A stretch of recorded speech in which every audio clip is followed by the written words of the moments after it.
오늘 우리에게 주시는 하나님의 말씀은 마태복음 23장 15절입니다. 마태복음 23장 15절입니다. 화 있을진저 외식하는 서기관들과 바리새인들이여, 너희는 교인 한 사람을 얻기 위하여 바다와 육지를 두루 다니다가 생기면 너희보다 배나 더 지옥 자식이 되게 하는도다. 이는 살아계신 하나님의 말씀입니다. 아멘.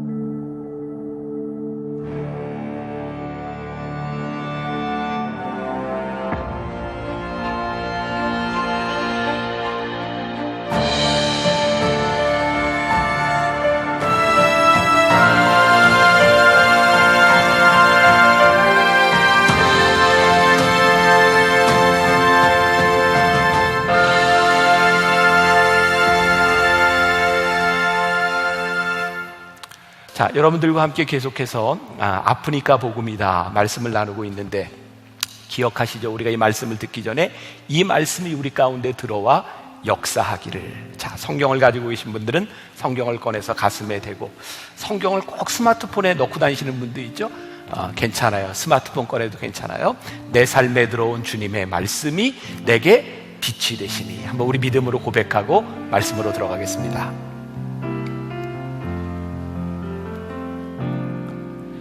내 삶에 들어온 주님의 말씀이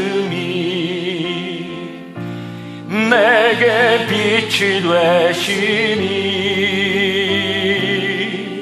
내 삶의 어두운 절망 가운데 소망 보게 하시네. 말씀이 내게 역사하기를. 말씀이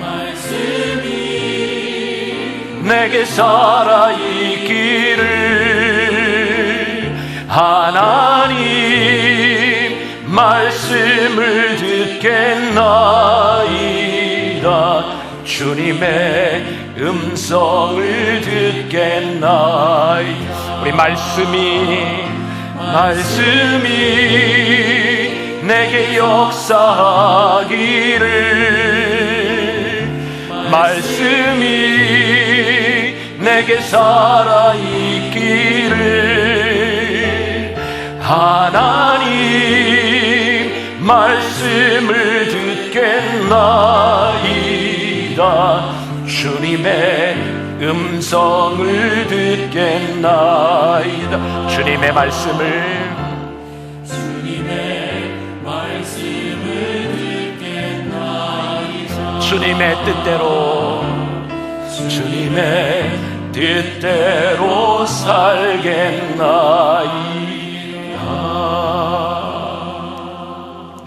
오늘 이 고백대로 말씀이 우리들 가운데 살아있기를 간절히 바랍니다.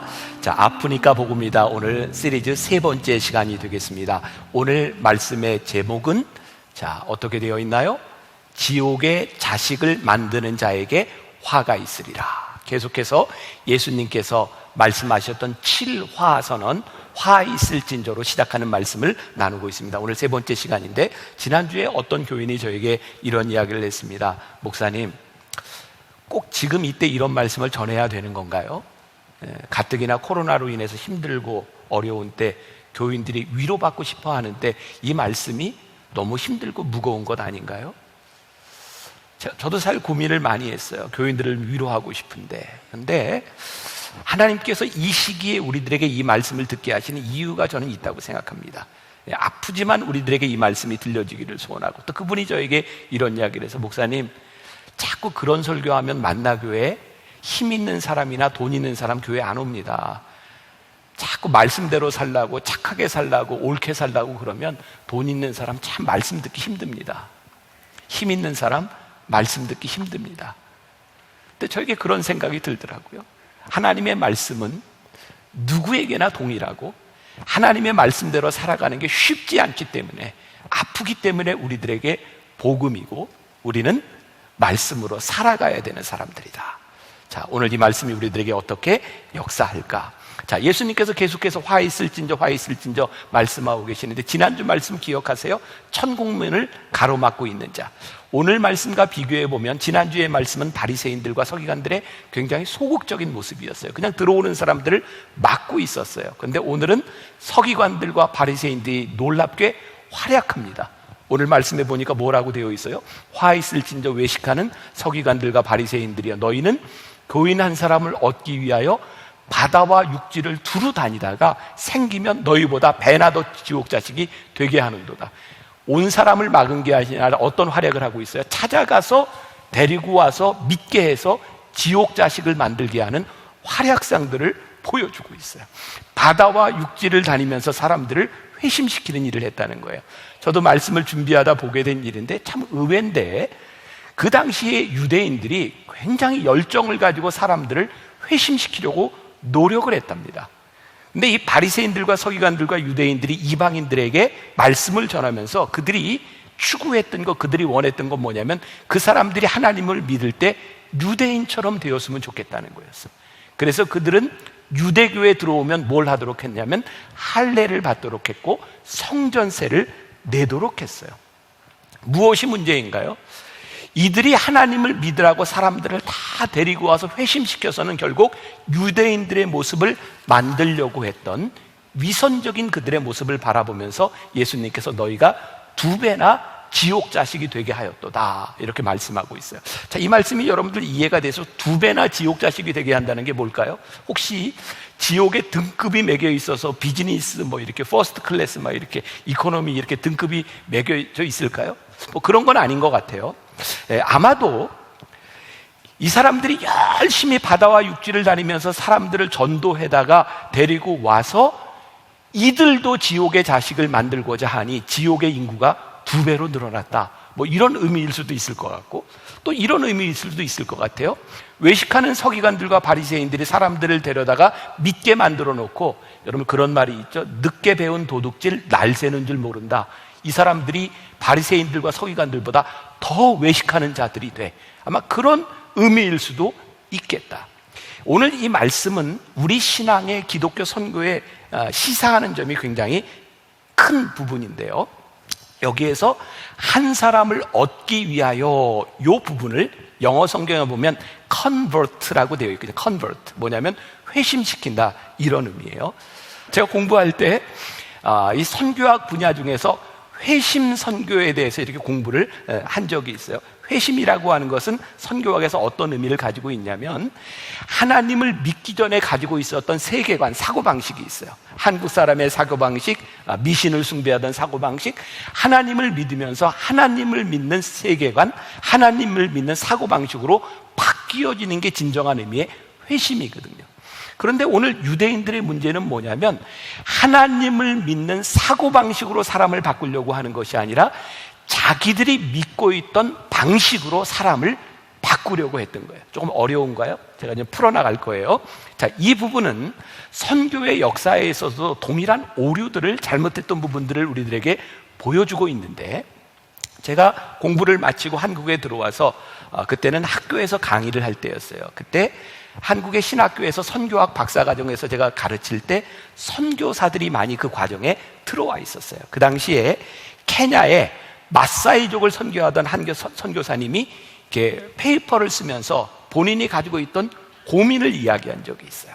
벌써 한 30년 전 이 아프리카 케냐의 마사이족 선교를 하러 들어갔을 때 이 선교사님에게 제일 안타까웠던 것이 그 아프리카 사람들의 위생 상태였대요. 너무 지저분하게 살고 그러다 보니까 사람들이 빨리 죽는 거죠. 근데 이 선교사님의 부인이 간호사였어요. 그래서 위생에 대한 부분들을 열심히 사람들에게 가르쳤고 사람들이 건강해지니까 오래 사는 거예요. 이거 좋은 일이죠. 그런데 우리들이 흔히 생각하는 마사이족, 그 용맹함을 생각하는데 마사이족들은요, 그 부족끼리 굉장히 친절하게 잘 지내고 이방인들, 손님들을 잘 대접하는 종족이랍니다. 그런데 문제는 오래 살게 되면서 식량이 모자라는 거예요. 사람들이 더 이상 친절하지 않고 부족 간에 갈등이 생기기 시작했어요. 선교사가 들어가서 위생 문제를 해결했는데 사람들이 살아가는 삶이 피폐해지기 시작한 거죠. 이 선교사님에게 고민이 생겼어요. 나는 복음을 전하고 이 사람들이 잘 살기를 바랐는데 오래 사는 것이 잘 사는 것이 아니구나, 이런 고민을 하고 있었어요. 또 이 선교사님뿐만 아니라 서구의 선교사들이 아프리카에 들어가면 제일 먼저 하고 싶어 하는 일이 뭐냐면, 아프리카 사람들이 한 남자가 한 여자하고 사나요? 대개 아프리카는 한 남자가 여러 여자하고 삽니다. 그러니까 우리들이 가지고 있는 가치관, 우리의 신앙의 가치관을 가지고는 한 남자가 여러 여자와 사는 게 이게 옳지 않다고 생각하는 거죠. 그래서 아프리카에 들어가면 제일 먼저 이야기하는 것 중에 하나가 한 남자는 한 여자하고 살아라. 그리고 선교사님들이 뭐라고 가르쳤었냐면 한 여자만 남겨놓고 다른 여자는 다 돌려보내라. 그런데 아프리카의 남자들이 여러 여자와 살 수밖에 없었던 이유, 마사이족도 마찬가지인데 남자들은 늘 사냥을 해야 먹고 살아요. 나가면 많이 죽습니다. 부족 간에 전쟁이 있어요. 남자들이 많이 죽습니다. 한 남자가 몇 여자를 책임지지 않으면 살 수 없는 사회가 아프리카 사회입니다. 그런데 우리는 우리들이 가지고 있는 가치관을 가지고 한 남자가 한 여자와 살아야 된다거나 이것이 틀린 것은 아닌데, 그러면 남겨진 과부와 고아들에 대한 마음은 어디 있는가? 우리들은 우리가 알고 있는 지식과 우리들이 가지고 있는 기준을 가지고 누구에게 쉽게 이야기할 수 있어요. 그러나 그것보다 더 중요한 그들 가운데 있는, 그들이 가지고 있는 마음, 복음이 들어갔을 때 하나님께서 변화시키고자 하는 그 마음들을 잃어버릴 때가 참 많은 거죠. 선교사님들 다 열정이 있는 사람들이에요. 바리새인들과 서기관들, 그들이 바다와 육지를 다니며 사람들을 회심하고자 하는 열정이 있었다는 거예요. 여기 설교하는 저 열정을 가지고 설교하고 열정을 가지고 목회하고 있어요. 그런데 왜 선교사들이 욕을 먹고, 왜 바리새인들이 욕을 먹고, 왜 목회자가 욕을 먹고, 왜 교인들이 이 세상에서 욕을 먹는가? 그것은 열정의 문제가 아니라는 거예요. 우리들이 열정을 가지고 있으나 하나님의 마음을 모르고 복음을 잃어버린 우리들의 열심이 하나님의 마음을 아프게 할 뿐만 아니라 사람들의 마음을 아프게 하고, 우리들이 하나님을 믿는다고 하면서 우리들이 세워놓는 규칙에 대한 부분들, 이것이 복음의 자리를 대신하게 될 때에 하나님 마음이 많이 아프실. 복음은 규칙이 아닌 거예요. 복음은 하나님의 마음인 거예요. 제가 말씀을 준비하다가 떠올랐던 찬양, 여러분들도 잘 아실 거예요. 아버지 당신의 마음이 있는 곳에 나의 마음이 있기를 원해요. 아버지 당신의 눈물이 고인 곳에 나의 눈물이 고이길 원해요. 아버지 당신이 바라보는 영혼에게 나의 두 눈이 향하길 원해요. 아버지 당신이 울고 있는 어두운 땅에 나의 두 발이 향하길 원해요. 나의 마음이 아버지의 마음 알아. 내 모든 뜻 아버지의 뜻이 될 수 있기를 나의 온 몸이 아버지의 마음 알아. 삶 당신의 삶 되기를. 이 찬양이 우리가 이렇게 쉽게 부를 수 있는 찬양이 아니더라고요. 이 찬양을 부르는데 그렇구나, 아버지의 눈물이 있는 곳에 우리의 눈물도 있고 아버지의 마음이 있는 곳에 우리의 마음이 있어야 되는데, 우리의 신앙은 하나님의 마음과 별개로 우리의 규칙과 우리의 사고방식, 거기에 우리의 마음이 있을 때가 참 많았구나. 오늘 예수님께서 바리새인들과 서기관들, 진짜 열심히 신앙의 규칙을 지키고 살아가는 그들을 향해서 화 있을진저 외식하는 자들이요, 너희들이 한 사람을 얻기 위하여 바다와 육지를 다니며 그들을 데려다가 2배나 지옥의 자식이 되게 하는구나. 여러분, 참 무섭잖아요. 우리들이 하고 있는 이 신앙생활로 인하여 누군가 지옥의 자식이 되고 있다고 하는 것이 참 무섭다는 생각이 들어요. 자, 여러분들 사도 바울과 한번 조금 비교해 볼 필요가 있는데, 고린도전서 11장 1절에 유명한 말씀이 있습니다. 같이 한번 볼까요? 내가 그리스도를 본받는 자가 된 것 같이 너희도 나를 본받는 자가 되라. 어쩌면 사도 바울이 하고 있는 이야기가 바리새인들과 서기관들이 하는 이야기가 동일하다고 이렇게 느껴질지 모르지만, 가만히 보세요. 차이가 무엇인가? 사도 바울이 사람들을 향해서 너희들이 나를 본받아라 이렇게 이야기를 하고 있는데, 차이가 무엇이냐면, 서기관들과 바리새인들은 그들이 하나님을 믿으면서 내가 이렇게 믿고 있어, 나처럼 돼 라고 이야기하고 있는데, 사도 바울은 내가 그리스도를 본받는 자가 된 것처럼 너희도 나를 본받는 자가 되라. 사도 바울은 사람들에게 나를 본받으라고 할 때 무엇을 본받으라고 이야기했냐면, 그가 끊임없이 고민했던, 내가 그리스도를 본받기 위해서 끊임없이 노력하며 살았던 내 모습을 너희들이 본받았으면 좋겠다. 사도 바울은 그가 살아가던 그의 삶의 사고방식에 대한 이야기가 아니라 그리스도를 본받으려고 했던 그 모습을 본받았으면 좋겠다, 지금 그렇게 이야기를 하고 있는 거죠. 율법을 지키는 행위에 초점을 맞추고 있는 것이 아니라 하나님을 믿는 믿음의 본질적인 모습들에 초점을 가지고 있어요. 자, 그래서 고린도전서 10장 31절부터 33절, 왜 사도 바울이 이런 이야기를 했는가? 자, 31절부터 33절 같이 봅니다. 시작. 그런즉 너희가 먹든지 마시든지 무엇을 하든지 다 하나님의 영광을 위하여 하라. 유대인에게나 헬라인에게나 하나님의 교회나 거치는 자가 되지 말고 나와 같이 모든 일에 모든 사람을 기쁘게 하여 자신의 유익을 구하지 아니하고 많은 사람의 유익을 위하여 그들로 구원을 받게 하라. 자, 이 구절에서 느껴지는 뉘앙스, 어떤 느낌이 있어요? 사도 바울이 지금 무엇을 하고자 하는 거예요? 나 포기할 수 있어, 나 양보할 수 있어, 나 섬길 수 있어. 왜? 나는 너희들이 하나님을 믿고 구원받은 자가 된다고 하면 나는 양보하고 포기하고 섬길 수 있어.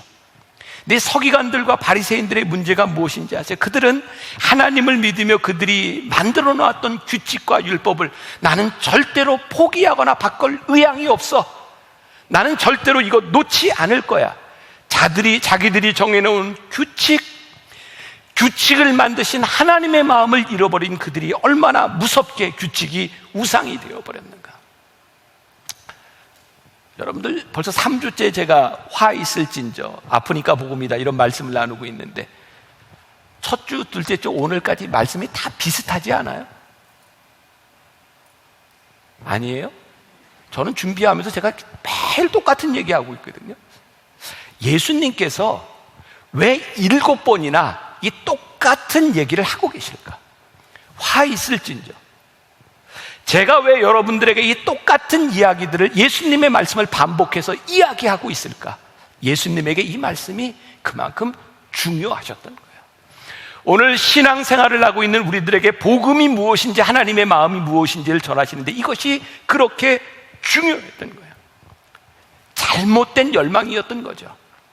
제가 굉장히 좋아하는 A.W. 토저라고 하는 사람이 있습니다. 그가 예수 방향으로 가라라고 하는 책에서 이런 이야기를 합니다. 한번 띄워주세요. 굉장히 좋은 글입니다. 속도보다 방향이 중요하다. 예수님은 자신과 같은 방향으로 같은 같은 길을 걷는 사람들을 찾고 계신다. 이 세상을 살아갈 때 가장 중요한 것들 중에 하나는 우리가 어디에 있는가 보다 우리가 어느 방향으로 가고 있느냐이다. 예수님이 찾고 있는 사람이 누구예요? 예수님과 함께 그 길을 가고 있는 사람을 찾고 계시다.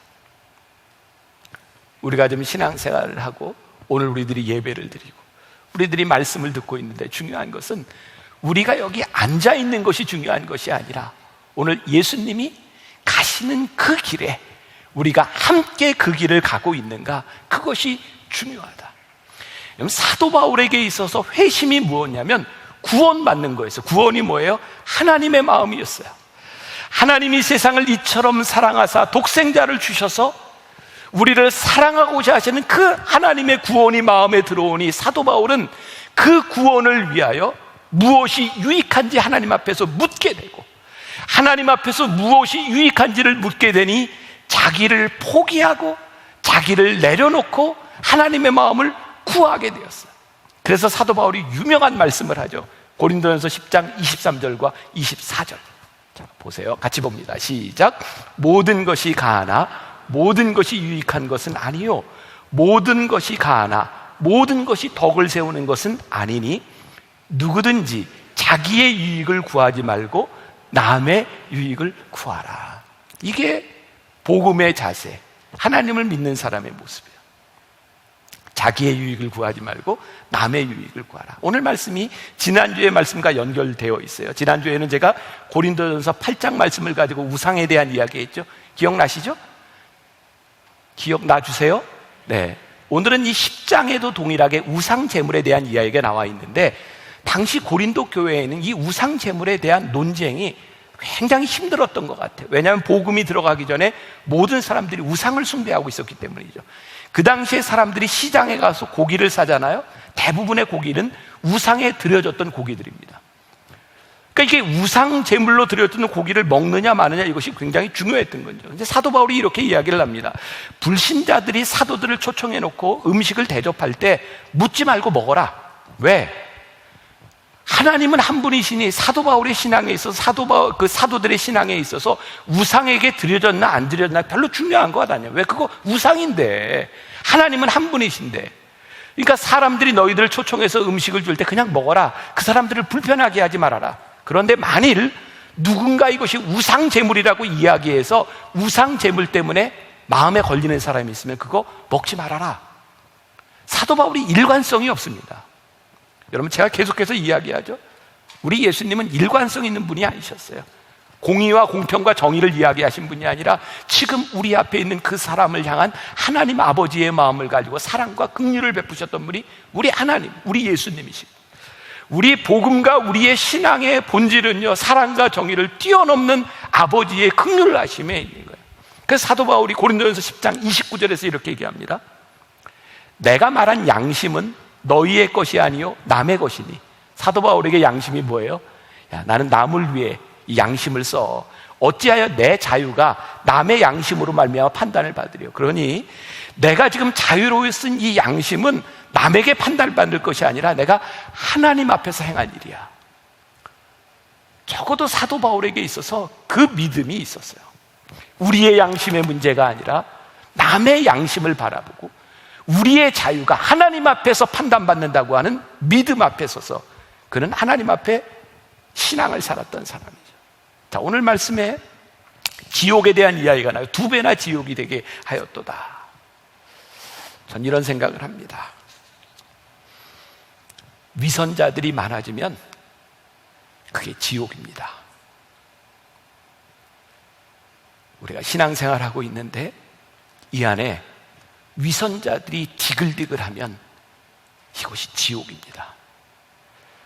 예수님께서요, 율법을 그렇게 철저하게 지키던 서기관들과 바리새인들을 바라보며 지옥 이야기를 하고 계세요.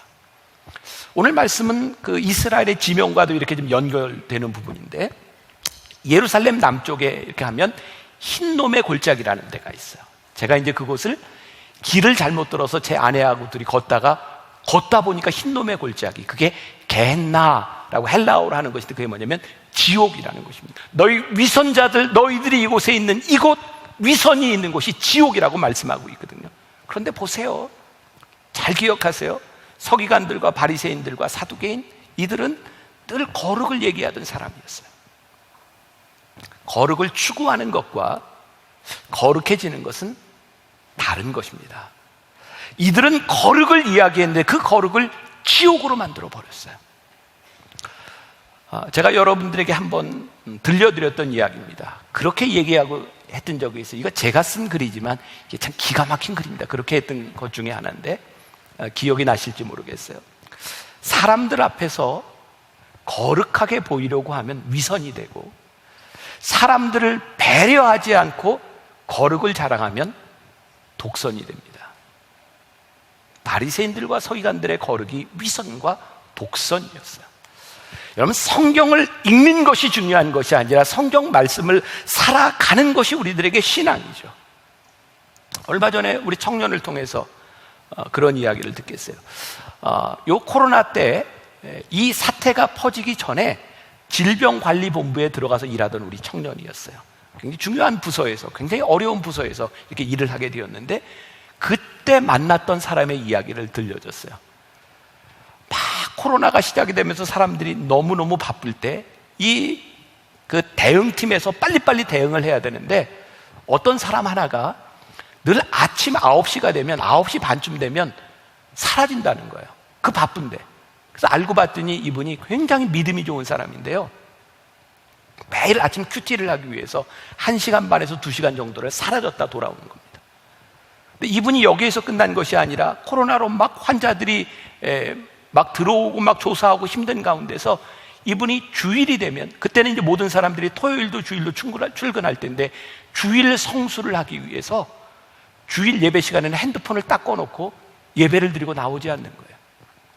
그런데 또 이분에게서 어떤 일이 있었냐면, 여러분, 출근과 결근을 이렇게 표시하고 하는 날들인데, 이분이요 집에서 쉬고 있는 날도 출근했다고 표시를 하고 근무수당을 받아가는 거예요. 같이 일하고 있는 한 직원이 우리 청년회 가서 이렇게 이야기를 합니다. 야, 교회 다니는 사람 다 그러냐? 너무너무 거룩하게 자기의 신앙을 지키고 있는데 2배나 지옥의 자식을 만들고 있어요.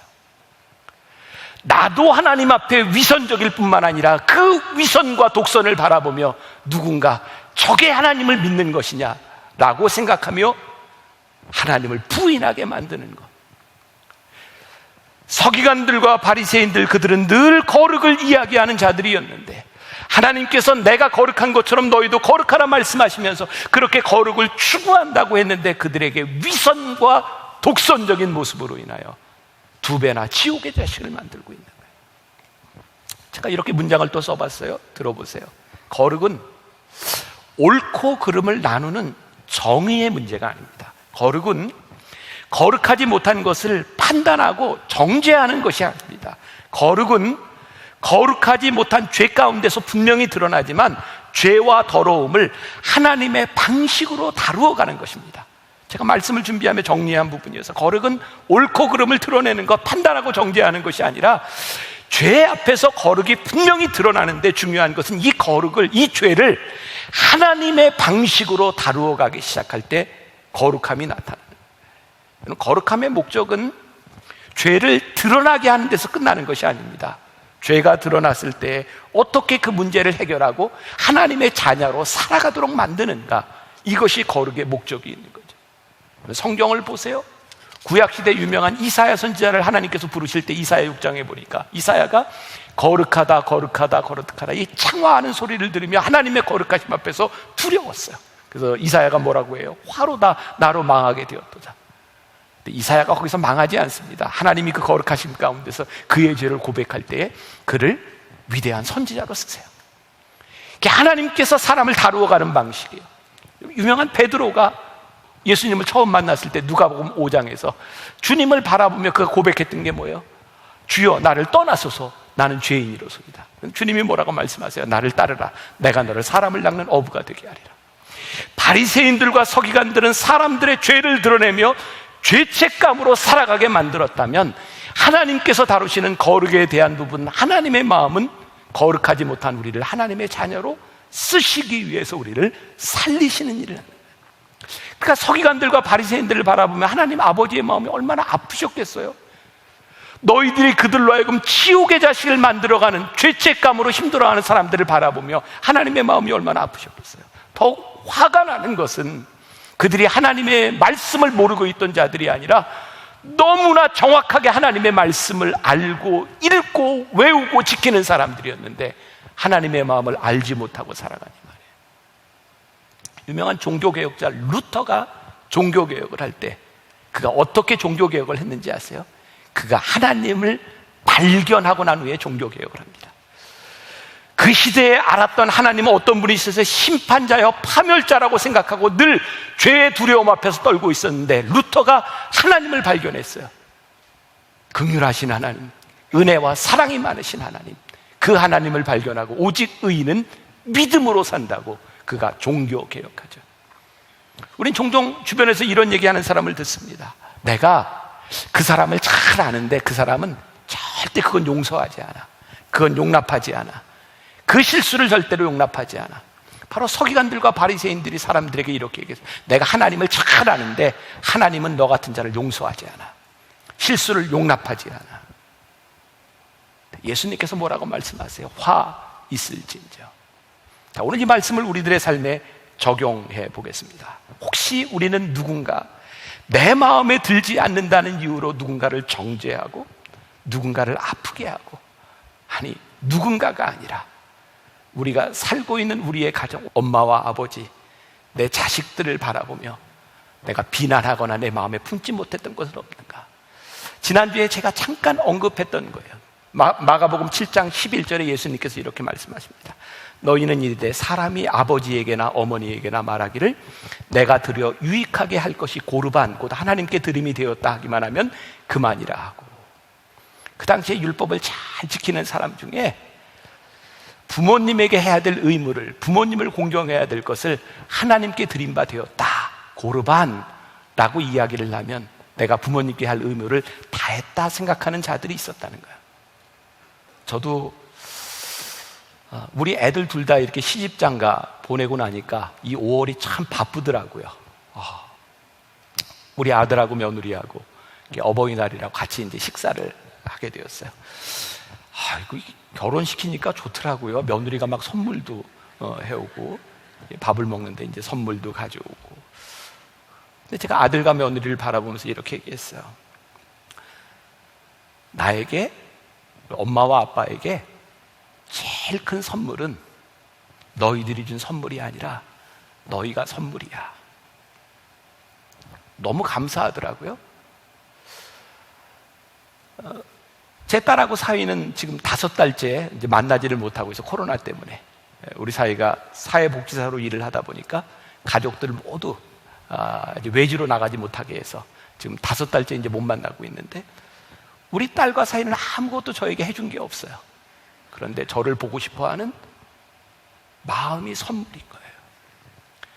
우리가 무엇을 하느냐에 대한 문제가 아니라 그 마음이 무엇이고 그 진정이 무엇인가가, 그것이 내용이고 그것이 중요한데 우리들이 이것 잃어버리고 살 때가 많은 거예요. 오늘 저에게 떠올랐던 저의 마음 아픈 이야기, 저희 아버님이 이제 돌아가신 지가 이제 벌써 15년 됐어요. 저희 아버님이 뇌경색으로 쓰러지시고 회복이 안 될 줄 알았거든요. 그리고 이제 제가 만나교회 담임 목사가 됐고, 저희 아버님이 이 만나교회 이 건물을 건축하고 참 어렵게 힘든 건축의 시간들을 이제 지나오셨는데, 아마 그 시대 분들이 그랬던 것처럼 그냥 성공적인 목회를 하신 분이에요. 근데 우리 자식들이 늘 아버지한테 이런 이야기를 했었어요.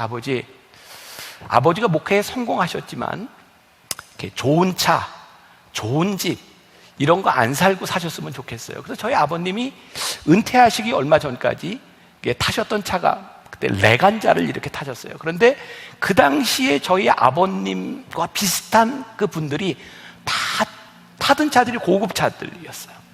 그때는 아마 우리들이 이 성장의 시대를 살아왔기 때문에 어떤 성공에 대한 기준들이 그런 차였던 것 같아요. 근데 저희 아버님이 은퇴하시기 전에 교회에서 처음으로 저희 아버님에게 좋은 차를 사드렸어요. 근데 그거 얼마 타보지도 못하고 쓰러지셨거든요. 제가 담임 목사가 됐는데 저희 아버님이 원로 목사님이 되신 거예요. 그런데 제 생각에, 제 기준에 제가 만나고 해서 목회를 하는데, 담임 목사도 그런 차를 안 타는데 은퇴하신 목사님이 그런 고급 차를 타는 것은 제가 옳은 일이 아니라고 생각했어요. 담임 목사 제가 되자마자 그 차 팔았어요. 그리고 아버님 차를 바꿔드렸어요. 저 2년 만에 돌아가실 줄 몰랐거든요. 그렇게 2년 만에 돌아가시고 나서 제 마음이 너무 아팠어요. 저는 옳은 일을 했다고 생각하고 정의롭게 일을 했다고 생각했는데, 그렇게 빨리 돌아가실 줄 알았으면 그냥 그 차 좀 타보시도록 놔둘 걸. 저희 아버님이 돌아가시고 저희 가족들에게 남겨주신 제일 큰 유산이, 저는 우리 아버님 통틀어서 은행에 남겨놓으셨던 24,000원이라고 생각하거든요. 저희 아버님 은퇴하시고 교회에서 이제 집 해드렸을 때 우리 사남매가, 아버지 은퇴하셨는데 집 뭐 필요 있어요? 교회 다시 내놓으세요. 집도 내놓고 다 내놓으셨는데, 제가 그 차를 팔아버렸던 게 저에게 그렇게 마음 아픈 일이었어요. 그리고 아버님 돌아가시고 제가 몸이 많이 아팠던 것 중에 하나가 저에게 찾아온 죄책감이었어요. 내가 왜 그랬을까? 가만히 생각해 보니까 내가 옳다고 생각했던 정의와 나의 기준이 그게 다가 아니더라고요. 자, 여러분들 제 말을 오해하지 말고 들으세요. 잘못했다 지금 이런 이야기를 하는 것이 아니라, 틀렸다 이런 이야기를 하는 것이 아니라, 우리들에게 정의와 공의, 내가 가지고 있는 원칙, 내가 생각하고 있는 옳음보다 더 중요한 게 있는 거예요. 하나님 아버지의 마음을 모르면, 하나님 아버지의 눈물을 모르면, 하나님 아버지의 발걸음이 가는 곳에 내가 가지 않으면 알 수 없는 그 일들이 우리들에게 있는 거예요. 우리의 신앙과 우리들의 믿음이 뭐예요? 하나님의 마음을 아는 거죠. 하나님의 마음으로 살아가는 거죠. 바리새인들과 서기관들은 그들이 하고 있는 일과, 그들이 하고 있는 일을 하나님의 일로 생각했던 것 같아요. 아니요, 근데 그들은 하나님의 일을 하지 않았어요. 그들은 그들의 일을 열심히 하고 있었을 뿐이에요. 그래서 하나님을 믿는다고 하는데, 율법을 지킨다고 하는데, 그들이 열심을 내고 있는 일 가운데 그리스도의 향기가 드러나는 것이 아니라 악취가 나는 거예요. 거기에 그들의 생각과 그들의 욕심이 있으니까. 오늘 여러분들에게 그런 도전을 드리고 싶어요. 나의 열심이, 나의 기준이 중요한 것이 아니라 하나님의 마음이 어디 있을까? 오늘 가정의 달, 가정의 날 지나가면서 우리의 자녀와 우리의 부모와 우리의 가정을 향한 나의 기준이 아니라 하나님의 마음이 어디 있을까? 그게 여러분들에게 복음으로 들어올 수 있다면, 그게 때때로 여러분들의 마음을 아프게 할 수 있을지 모르지만 그것이 생명이지 않겠습니까? 함께 말씀을 나누고 이제 마치고 우리 찬양하려고 하는데, 아버지 당신의 마음이 있는 곳에 나의 마음이 있기를 원합니다. 우리 한번 이렇게 기도하는 마음으로 우리 함께 찬양하면 좋겠습니다.